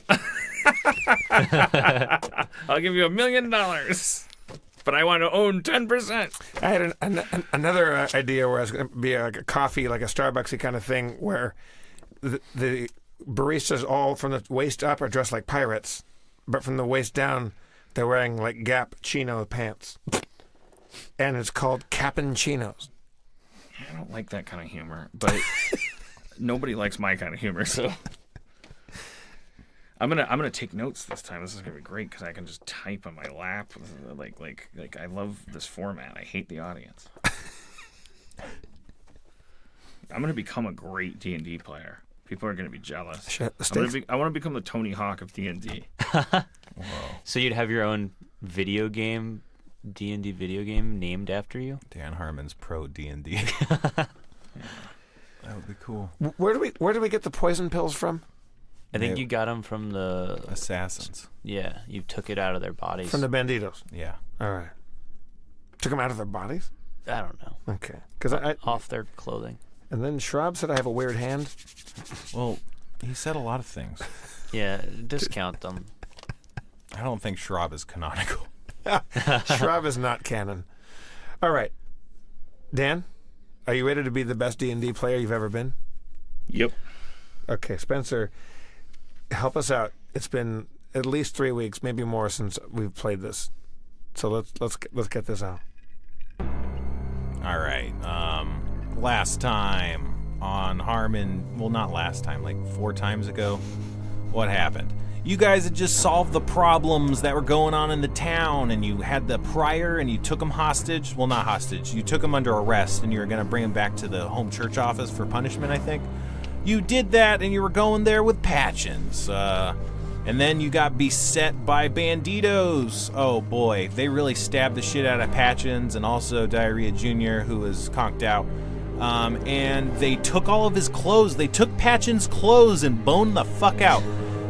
Patchins started sobbing, and he was like, Jesus Christ, oh, my life is over. And you're like, what's going on? He's like, this jewel, it was my whole job was to protect this jewel, and it's gone. Oh boy, you search the banditos, and it turns out they might not have just been normal bandits or banditos. They might have been some sort of hired task force, assassins, who knows what. They had special arms and armor that seemed normal or better than bandito armor. They had a message with a secret message in another language. They had poison pills and a sack of silver pieces. What else? So yeah, it was all crazy. You guys were trying to figure out what to do. You were thinking about maybe chasing them down. You interrogated the banditos, but you killed them in the process. You don't know what to do. You were thinking about maybe going back to the home office to research the secret message and turn in the mission. The prior's still gone, though. You nailed it. That was perfectly timed. It almost, not to metagame, but it almost sounds like we made a mistake not having the prior with us. Why don't we have the prior with us? He ran off in the melee. I think... Yeah, I think what happened he kind of is he was tied up, and then I think they started attacked, and he was like, untie me. Right, and I think he did, and he just ran. off. He just decamped. And then Patches started complaining about his jewel, and I this is why my character will fail because he's too much like me. I got distracted by Patchins' need. I wanted to make sure he was happy. Can I take some? Everyone's doing good. Can I take some of that stealthy leather armor, or is it too big for me as a gnome? Right now, it's too big. You could put it on, but it wouldn't work as well. And you could also get it fitted. So if you take it with you, you can maybe get it fitted later. All right. Okay. Sorry, go ahead. Does anybody have any kind of ability to track the prior? We made a big mistake. He got away. We should be going back to the headquarters of the Church of the Silver Flame with him as a guest. Okay. Well, as you say that, you hear the beating of hoofbeats as hoofs pound the ground. You see a black horse in the night. It approaches, and on the black horse there's a dark and shadowy figure. Yeah, he's wearing brown plate mail. You don't know what it's made out of, but it seems kind of fancy and pretty heavily worn. Whoa, look at that horse! Oh, Jesus. And on the back, behind the rider, you can see tied up is the prior on the back of his horse, kind of over on his stomach. He doesn't look conscious. You recognize this guy. It's Geffen. He's a veteran church militant inquisitor from the Eldine campaign. The Eldine campaign was a campaign that the church went on. It was like a crusade to purge dryads from the forest. So you, Dan, actually know Geffen a little bit from that. It's not like you're great buddies, but he's someone you've seen around. You might have fought side to side with him, or something like that. He's kind of like an old person. And I am an Inquisitor or a Templar? You're an Inquisitor, yeah. You're a special this guy's Inquisitor. A colleague. Is he like higher ranking than me? You don't actually know his ranking. The church, certain parts of the church hierarchy are kind of dubious, and it's hard to tell the levels. Especially Inquisitors. Yeah, especially with Inquisitors, and you're not close enough to know his exact duty. He just kind of shows up and leaves and stuff, so you don't know what he does, and you're not close enough to him to ask. Okay, or you're not close enough to him to have asked. But I know his name. Yeah, Geffen. Geffen. Oh, what ho, strangers! Oh, no strangers are these. Good old Geffen. I found some vermin scuttling about in the night. Does this look familiar out to you? He tosses the prior down from the horse, and he just lands flat on his stomach, and he was unconscious, and he kind of awakes from the sudden impact. He's all tied up. It does indeed. You've found a source of our humiliation, Geffen. We let this one escape, and we weren't supposed to. Thank you. Haha, you don't want to tell me that, because I'll let you have him for the right price. Oh, come on. You already kicked him off your horse. I know. It was an enticing offer, wasn't it? He's right there in front of you. Well, first of all, he's not exactly we don't know that he's a bad guy. 1 silver piece. Come on, man. Geffen, we work for the same company. We're not supposed to charge each other for doing the company's job. Yeah. it's true. You're not supposed to serve two masters, but yet, coin in the flame. They're pretty tempting. You know what I'm saying? Yeah, I think the question is, what's more tempting to you, the coin or the flame? Right now, the coin. So you're not really doing the flames bidding then. It's like Two silver pieces.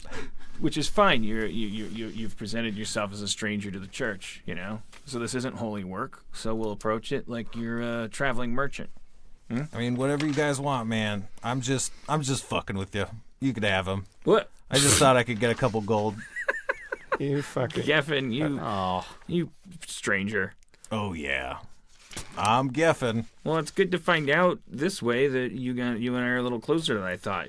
That we're on fucking around level. Yeah. I show Geffen the secret message to see if he can decipher it. I've seen this. Guild language. It's the language the guilds use. Yeah. It's like shorthand. It's kind of specialized for business purposes, like accounting and stuff like that, transactional, but it can be used for other things too. But you can't decipher it? No, it's so common because all the scribes use it. It's a very common language. We need this prior. We're going to take him back to our church and, kind of get back to basics. You want to come with, or you could just kind of Deus Ex Machina? Yeah, I just come and go. Thanks for resetting our A story. Here's 5 silver pieces because you seem like a good guy. You're kind of like that guy in Game of Thrones that the Uncle Bill or whatever that comes out with his little Uncle Benjen. He's got those fire maces. Wait, or I thought whatever. you didn't watch Game of Thrones. What? I watched it at your house before. I thought. I love Game of Thrones. I don't watch Game of Thrones. I like it the most. It's got magic. Who's Uncle Bill? Uncle He's Benjen. talking about Benjen. It's like a half White Walker that like only popped out every now and then To save everybody's ass. Okay, thanks, Uncle Bill. Anyways, I have one question about this. Yeah. The guild. We keep talking the guild. Like we're Guilds. acting like there's one guild. Guilds. But I'm sorry. It's okay. I'm a little. I recognize the language, but can't decipher it too. But we're just to be clear, all guilds have languages. All guilds have their own secret language. No. No, it's just it's a language that all the guilds use. Like a It's shorthand. Like a shorthand secretarial kind of thing. the Thieves Guild uses the same secret language as the Anti-Thieves Guild. Well, all the guilds tend to use the language. They use other languages too, but when they're writing, accounting or business-related stuff, they'll use this guild language. So it's sort of a language that specializes in accounting and diplomacy or whatever, or like a hierarchy, union shit. You don't want to be having dwarven script and then you have dwarven metals and trading them for elven wares that are in elven script. It's easier for everyone to just learn the guild language. I think I kind of get it, and I'm excited about this world.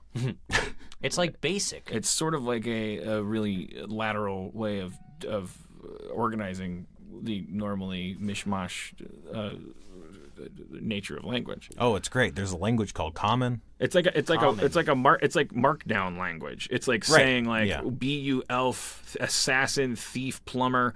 If you're in the business of business, let's do a CSS kind of coding language that maximizes the ability to transact. Right, exactly. Got it. But I don't speak it. No, me neither. I step in and say, hey, a little less chibber jabbers and a little more adventuring. Hey man, I'm just marveling at this world, man. I know, but because sometimes there's shit. That guy in Theopoopinus, shot 58 people with an automatic arrow, and we're all bummed out. And I just like that sometimes society does it does function well. Okay, all right. Well, thanks, Geffen. We're gonna scamper off over to the. Wait. Is the prior awake? Yeah. Should we ask Geffen which way to go to the main town? Yeah, I'm kind of like half. You guys know where it is. Well, the player is saying I don't know where it is, but the character knows where it is, right? Yeah. Okay. So I mean we're. All right. I take some rope out and rebind the hands and of our prior. But just an aside, I'm just saying, as far as I understand it, we haven't categorized the prior in our heads as a bad guy. No. He's not He's just a coward. He may be an unwilling companion on our journey, but he's not like. He's not. It's like we have arrested him, but he's not guilty of anything until a judge says so. You know? Right. Yeah. That's how I'm looking. Yeah. at I it. mean, I think let's let the church sort that And we out. only had to arrest him because he was threatening the safety of a kid. You know, because he was like, and it may be because he's one of the good guys. Yeah, but there was weird blood monster Boogan magic going on in his basement at his church. That's under his purview. I know, but as the guy, it's like if you run into a guy, you know, after an attack, he's the guy that's probably not involved. Well, we're gonna find out. The church will have something to say about this. Sure, but let's not. I just don't want to treat him like shit. No. I mean, let's let the church sort it out. Right. We're not going to poison that well. But the last time But we cut do him have loose, the poison pill. He ran off. I know. So You could poison the well. he's a hostile witness. It's like, Yeah. I mean, he has given us reason to mistrust his. He's a flight risk. to the Church of the Silver Flame. To the Church of the Church Silver of Flame, this is the song we sang every time we traveled, and the rope unraveled, and the knaves and the serpent tamed. Flagging no veil on the butt. Right foot. Oh, I was trying to do an under, like a second line. A little counterpoint. Yeah. When a flagon of veil and a saddlebag gets rusty as a buckle, I tim-tam-ho and I flip-flap-flow and I fuck your mama's fuckle. Swords sheathed, iron bright, the anvil's hammer as the anvil's might, a medieval life for me by night. Thank God I'm a country boy. Well, I got me a hammer and I got me a sizzle.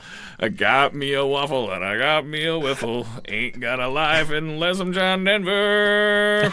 Thank God I'm a Silver Flame. All right. Later. In the evening passes, it takes 2 days to travel. In the second evening, the only notable thing that happens is on your path in the nighttime, you feel the quiet broken, just as if something strange has happened, and you look out and you can see over the night sky, over the trees and canopies of the outlying area, you can see a large, muscular brown demon, like a classic demon, like a muscular humanoid with bat wings, like just a classic demon, but he's got classic demon. Yeah, he's got giant orb, like globe, like glowing eyes, and he's carrying a lantern. He's like carrying a hanging lantern, and he's just hanging out on the We roadside. see him as we're Hey, camping. demon, what's up? Stop it. No. Oh. It's you see him like it's very far away, and he's flying over like you might see a dragon flying Right. in the distance or something. Or like in modern times, like a black helicopter. It's like Right. it's like a little Yeah. weird, but Yeah, and what did I roll? One. Diarrhea. You notice it, like you feel like your heart stop, like in your chest, and like it actually feels like for a sec you're having a heart attack as you see the demon makes eye contact with you. It like, and then it just keeps flying on, and nothing else really happens. It doesn't seem to really. I think my heart just stopped. How far away is he from us? More than a mile, but it's just he's a big guy, so you can kind of see him. He's And got also, he's carrying a A lantern. lantern. So Yeah. is he? kinda glowed up. What is he flying over? Trees. Trees. He's just doing his thing over the treetops, Yeah. carrying a lantern. do we notice that he detected diarrhea? You saw him look, but you didn't see that he looked. I guess all of you kind of think he looked at you, but only Steve felt. Well, then that. he said, "I feel like I'm having a heart attack." So we turn our attention to him and say, "What was going on there?" His eyes were piercing, looking straight at me, and then my heart just stopped. I think interesting. it was a weird bodily reaction to that creature looking at me. From my understanding of Arcana, I believe that demon is a searcher. I may be making this up. He's got a lantern and he's looking for stuff. It's interesting that he sensed diarrhea, but that wasn't his objective. You're right. That's a demon that's got a job, and his job involves looking. I say we go investigate this shit. That's a big demon, Um, and he's already looking for something that's not us. There's 3 of us and a weird prior. Like, I think we can handle this shit. We're on our way. Do we know he's an unfriendly demon? Demons are unfriendly. The friendliest demon is not someone you'd trust. Is this demon on the way to where we're going, like, or is it? We'll be going out of our way on our journey to the church to go? Yeah, it is. But also, it's like it's flying, and you guys aren't flying, and it's miles away, and it's flying fast. So like it would be, you kind of have to triangulate, and then it would be. Is it flying away from our destination? Well, yeah, it's kind of going the other, like it's going south. So we'd have to intercept his path somewhere far off our path. Yeah. Let's just clock it like Ho-Oh in the pilot of Pokemon. Like it happened, and we should continue on our journey. It's foreshadowing. I just want to take the opportunity because we're focused on travel. Because for my own edification, I know the character knows this stuff, but as the player, I just like we were in this realm. Like we're in a continent called what? We're in a realm called Corvair. You're in the country of Thrain. And we were in Thrain, and now so Corvair is the continent. Thrain is like the one of the kingdoms. Yeah, and we were now we're where is where we're headed back. It's to? still in Thrain. Thrain. Okay. Most you're gonna stay in Thrain most of the campaign probably. Sure. Okay, but where is it? And so it's a city that our headquarters are in. Yeah, it's in the county of Placeholder. Placeholder, right? Okay. And it's at Pure Burn Abbey. Pure Burn, like pure burning propane or something. Pure Burn Abbey. Pure Burn Abbey. That's like the headquarters, at least, not maybe globally, but right. Within Thrain. Right. The global headquarters is called Flamekeep, but you guys are kind of irregular, so your headquarters isn't Flamekeep. You're kind of in a satellite office. Right. Got it. Oh, what? I like using my either local knowledge or nature knowledge or whatever. Can we learn anything else about that demon flying? Local or what knowledge? Nature? Not with those knowledges. No.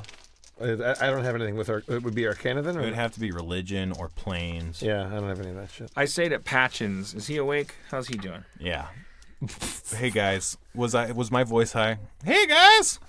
Patchins, we just saw a demon seeking something that knew we were here but didn't even want to bother with us. Is it possibly searching for this jewel of yours? I don't know. I don't think so. Well, it's fucking crazy if a demon's here. Demons are like from a different dimension. I don't know that Patchin's voice was so high from. No, this is more of a standard gnome voice. I gotta tell you, my keyhole hurt. My keyhole is hurting. I gotta tell you guys, as a member of the church militant to the Silver Flame, we're gonna go back to the church to talk bureaucracy when we could eliminate a demon from the world? I mean, isn't our job to go out there and destroy evil? We're at a real crossroads. I've gotten in enough trouble for, infractions of their stupid rules. Like, I'd like to finish out the job that we were assigned to do. Well, he's got a lantern, and I got to tell you, lanterns piss me off because there's fire inside there, but they're like it's like keeping fire in a cage. It's a fire prison, and I'm the fire liker. I want to go let that fire out and burn this demon up. I want to get back to placeholder. Okay. You guys should fight. Should we have a vote? Oh. We have a quorum. We should fight amongst ourselves? Or I mean, that wasn't a real pitch, but yeah, that's what I said. I fight. What? All right. What are you guys doing? I want to go beat up this demon. Okay, I don't. I mean, so we're just gonna get lost in do? the woods. How are we gonna track that thing down? Just don't think that's our job. This world is filled with demons. Okay. I have no doubt that that demon is related to a larger thing. Okay. I'm metagaming. I yell to the demon, "Hey demon, you're safe tonight. You're in no danger from the Church of the Silver Flame." I mean, really, we're a church full of weenies. If we chased it down, I still think he would be in no danger. Well, you guys, There's a million demons. We can go hunt them down one by one and end up getting killed because they're demons, or we can do the job that we're supposed to be doing. Don't you want to go back home for just one night where we could shower and just like bathe and we could just like be in a bed and it'd be so comfy, and then maybe we can get like pancakes or something? I'm a child of nature. I'm a gnome. The woods and the wilderness is my shit. I know, and I as a youth lived that life, wandering from adventure to adventure, getting into any trouble that presented itself, and there was no completion there. The church rescued me, gave me structure. The church isn't perfect, but it gives you a role in the universe, which is to fight evil. And if we depart from the church's path and just go jumping into trouble, then I may as well shed my silver flame pendant and just become a regular ass cleric wandering the fucking world hunting treasure. I'm just not that guy. Not yet, you're not. Well, I don't know what the fuck that means, but Well, how far away are we, Spencer, from the church? Like days? You're pretty. No, this is like you'll be there by morning, or you can see it from where you are. Okay, let's go to the church. Let's play it safe. I appreciate your, I mean, Silver Flame first. It's like, I got a lot of complaints about how the church is run too. This prior represents that, maybe. Yeah, let's turn the prior in. Let's see what they have to say. Look, we press on to the church then. All right. You get there. You can see Pureburn Abbey as well as Pureburn Keep. You see, Pureburn Keep is the barracks, and it's the base of the church militant that's stationed in Placeholder. Pureburn Keep works with Pureburn Abbey to keep the peace, but like the more churchy people go to the Abbey and the more military people go to the Keep. They work together to keep the peace in Placeholder and keep all of Corvair safe from evil. You arrive at Pureburn Keep. It's your home office. It's like a classic, coming back to the office sort of situation. You go through the front door and into kind of the medieval office pool where all the inquisitors and militants hang out, and they have desks. There's people like that. It's not your home really because you're used to just getting shit done. This is more of like a paper pusher place than for soldiers and warriors and clerics, We have lockers or something? Yeah, you're kind of going through the office pool where all the tables are and people are like calling you out. It's like, oh, hey, it's Spooky Carlos. Spooky. What up, Spooky? Spooky Carlos. Oh, hey, Spooky Carlos is back. Yeah, keep shaming spirituality when you work for a church, Jagos. Why do they call you Spooky, Carlos? Because I believe in weird shit, and so should you. We work for a church. Yeah. Oh. You notice an old friend of yours, Absalon. He kind of walks up to you and he's all like, "Oh man, what's going on? Good to have you back. You gotta fill out the paperwork." Epsilon, remember when we talked about you possibly finding somebody to do that for us? Since we're not like great paperwork people. Well, I had some headway. I don't think it's ready yet, but I had some headway. So which forms? Just you guys. This is your job. You know what the forms are. All right. Here, I just think here, you guys. take this. I think you misinterpret the word cleric sometimes. He gives you a fuzzy orange ball. On the top of a pencil? No, it's like a koosh ball kind of, but maybe twice the size. Well, he's like, here you go. I hum into it. Is that a koosh thing? No, it's just giving it a shot at improvising how this works. Oh no, well, my mission went well. Oh no. He's like, no, this summons an orangutan. Oh. That's cool. I'm working on it to get it to summon a bureaucrat, but it's not. This is you. You've been working on helping us not have to do as much paperwork. Yeah, right. Do you have anything for me? You can have that. I mean, you can share it. It's an orangutan. Oh, well, thank you. That's very nice of you, Orange Epsilon. koosh ball. Is it one use and then he disintegrates? Or? Yeah. So we got. I'm working on that too. We got a one-time orangutan. That's nice. Right. Can you get us some new horses? This guy's crazy for horses. I'll think of. I might be able to do that. Let me think about that. Yeah, find a thing that can Thanks, summon this guy some nice horses because he really. We lost our horses. Someone murdered them. Oh, I know. I mean, I know? I didn't know that. Sorry, that's my bad. That's not a clue. Yeah, no, I didn't know that. Hey, where's the boss? We gotta take in a prisoner we have here. As if on cue, you hear the shout ring out. Johnson, Your last name's Johnson, right? Isn't it Carlos Johnson? Is it? Am I Carlos? think oh it's yeah, Carlos Johnson, the I unimaginative. think. Johnson, what's the status of your mission? You're to report to the debriefing room immediately. Well, do you want me to answer the first part or just follow the second part? I don't know. Maybe it was meant to be given out in 2 parts. This line. We'll see you in the briefing room. Awesome. That's Brother Schrader. Brother Schrader. These names aren't super important, but You know, I don't know. just- It'll be. They'll Hey, probably I'm keeping recur. every note. I like it. Yeah. All right. Well, he disappears after doing that. Okay. Like magically? No. Oh. Like his head was popped out of a door and it pops back through All the right. door. So we go to the briefing room. All right. You enter you enter a darkened room lit by narrow slit windows in the thick stone walls of the keep. Schrader takes a seat apart from you, and seated nearby Schrader is a bishop. Recognizable by his uniform, but unrecognizable in his face or body or based on any of your memories. Okay. Bishops are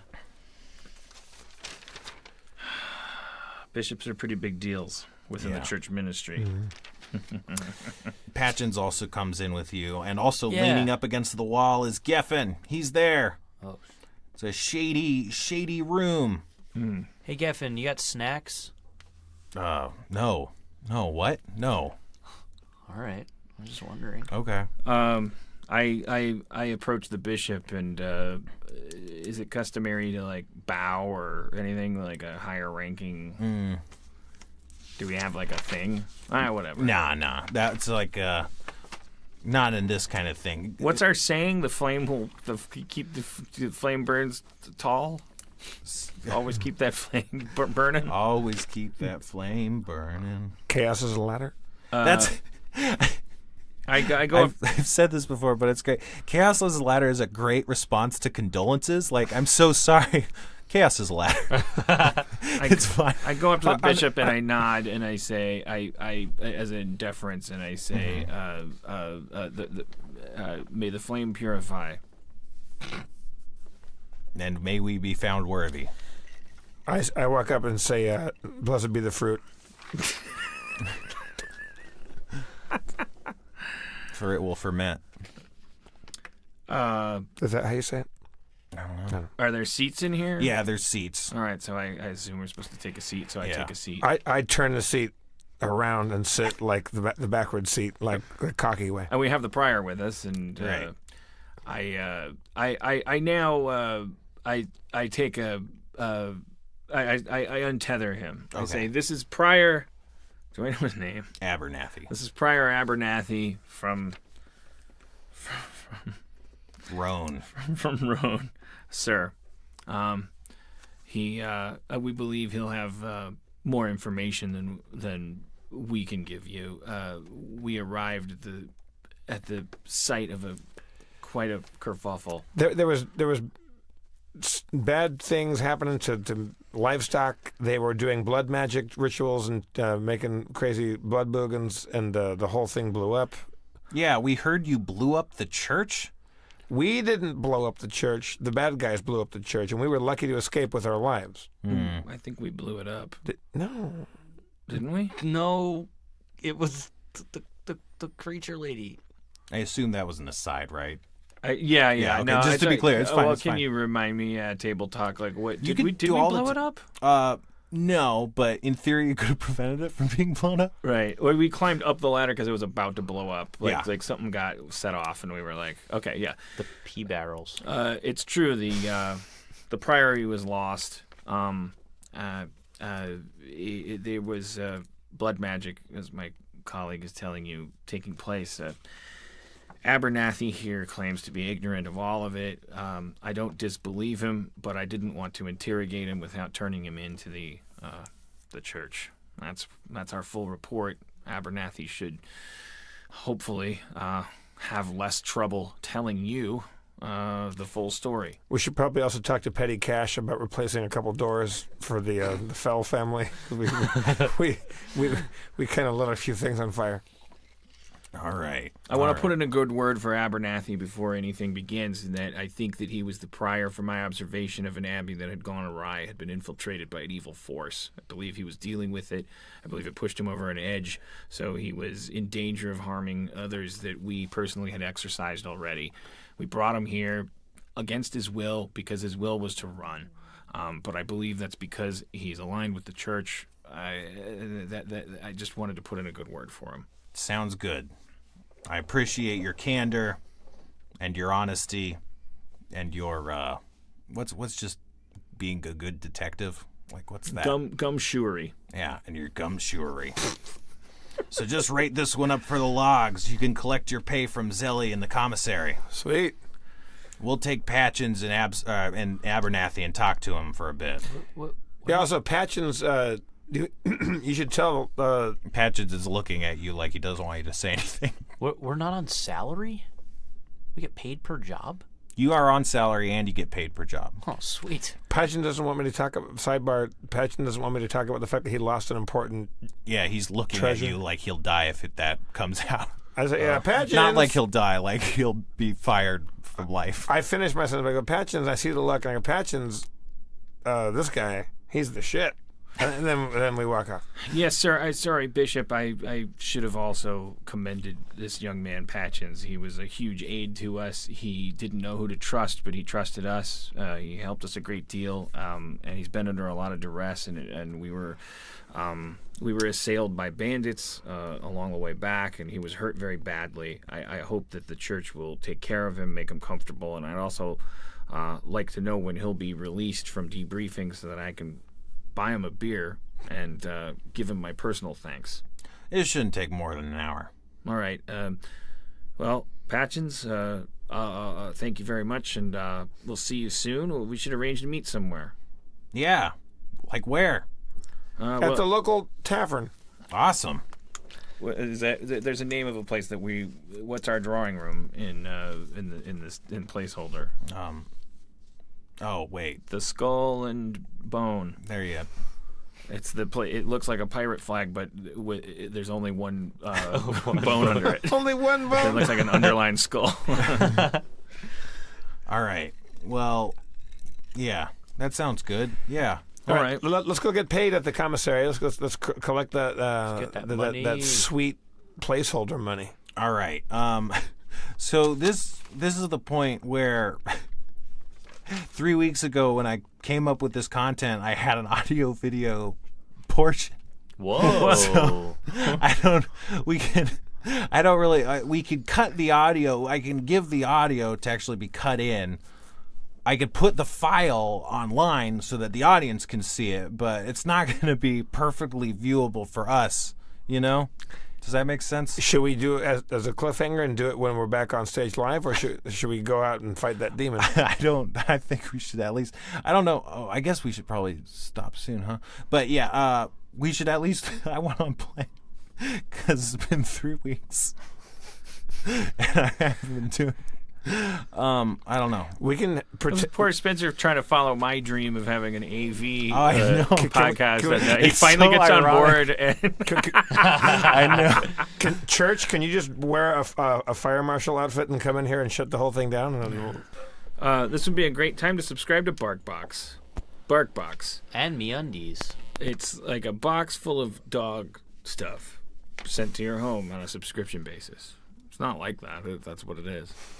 It's exactly that. And MeUndies. Put your dick in the diamond. Did someone say MeUndies? Hey, look down here. I'm your dick. You sure have been putting me in some rough cotton lately. Oh boy, I sure would love to be more comfortable when you're walking around the streets on a hot summer day.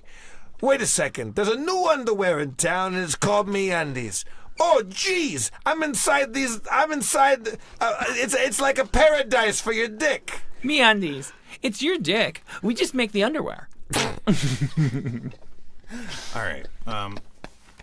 Do you suffer from... Do your nasal character. Do you suffer from Constricted dickitis.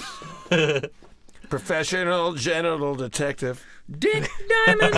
Check it and see. Hello, I'm Detective Dick Diamond. I've solved the case of chafed balls. We good? It's going to be the most underwhelming. We should just not do it. No, We should I just want to cut this- support you. I know, but it's just now. It's just the most. It's going to No, be. come on. it's such Everyone's a, on your side. No, I know that. and I everyone's going to said- hate you if we just abort I it said, now. No, I'm I not said, aborting I it. said we should have gone out and fought that demon. We could have averted this whole thing. I don't want. This isn't a We've had a great bureaucratic platform episode. for your agenda. Let's just get behind Spencer. That's fine.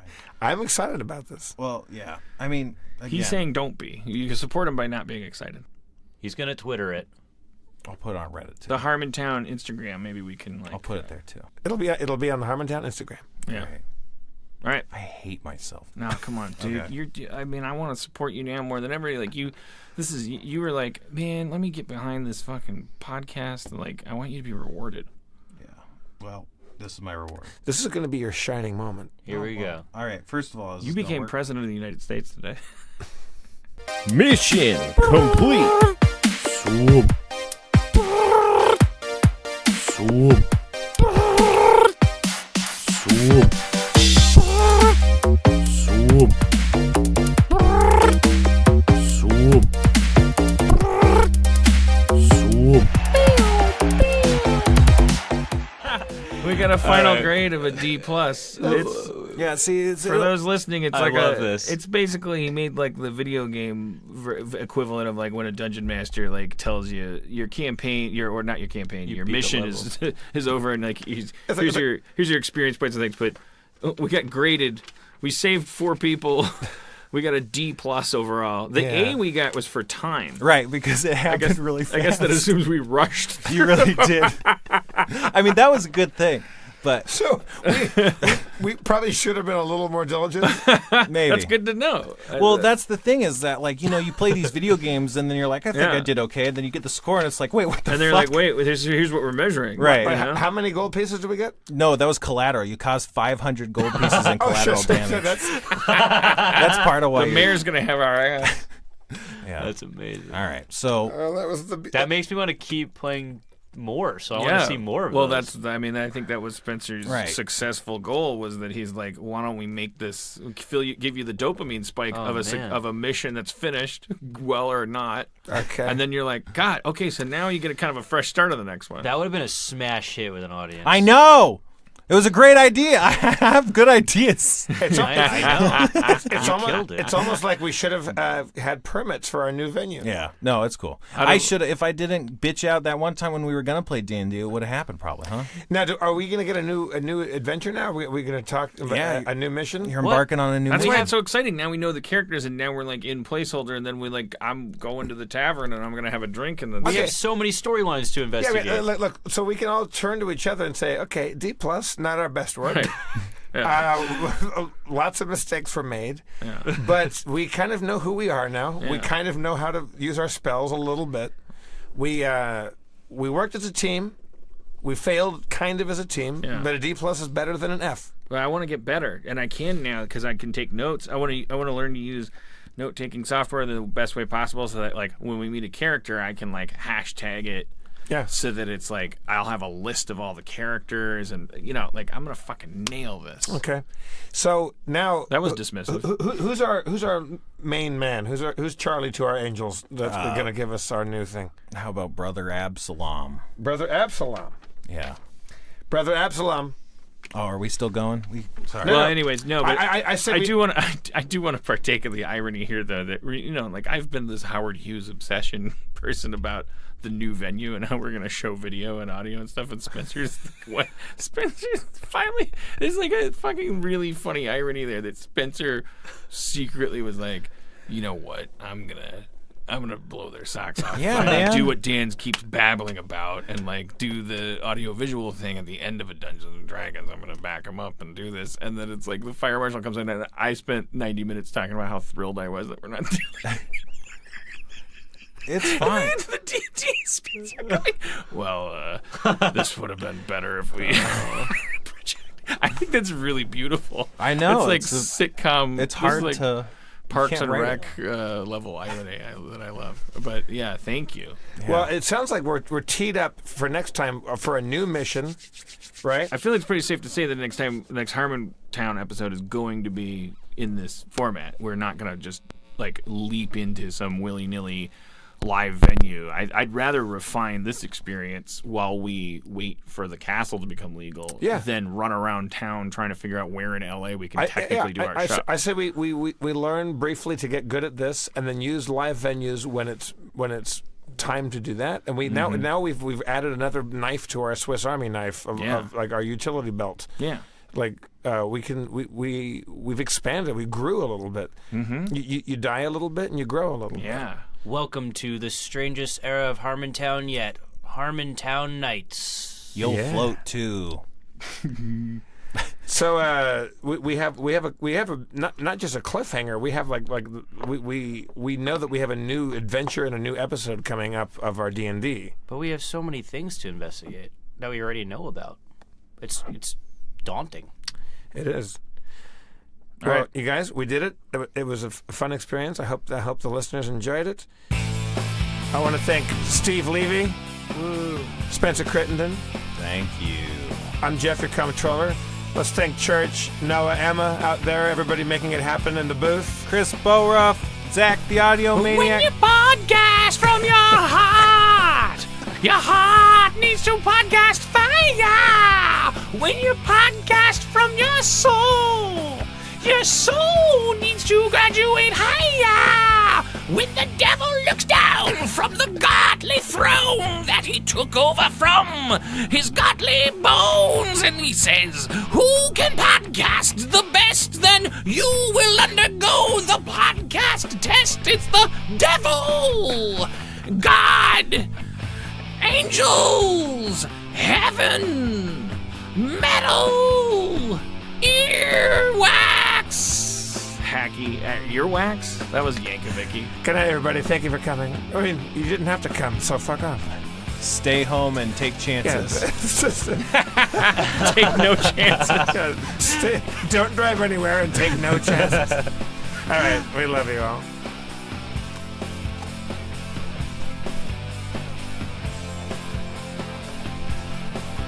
When the devil comes to call. It's podcast time.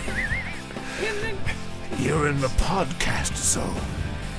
And Jesus Christ grows angel wings and his Christmas trees start to sing with an eagle angel beak and a unicorn horn.